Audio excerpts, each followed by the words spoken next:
Welcome to the Salmon Runs YouTube. Enjoy the video. You begin by preparing the Guardian and activating Steel Guard immediately. This locks defensive mechanics in place. First, equip the module and confirm your energy is at least 50%, because Steel Guard scales with available power. Once armed, bind it to slot 1 so you can trigger it under pressure. You do this to avoid fumbling mid-fight and to guarantee the full duration effect.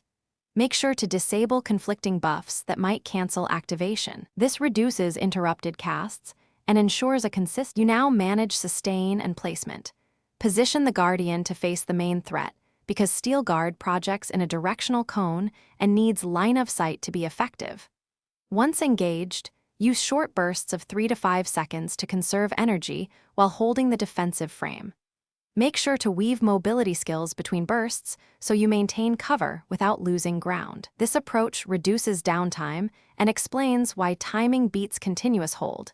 You prevent drain while keeping the shield ready for the next incoming strike. You complete the cycle by releasing Steel Guard when energy drops to about 20%, then reapplying after a brief recharge to keep peak effectiveness. If the guard fails to trigger, check the module cooldown and any status effects that prevent activation. Those often block the sequence. If problems persist, unequip the module, wait 1 second, re-equip, and rebind the hotkey. This forces a reset.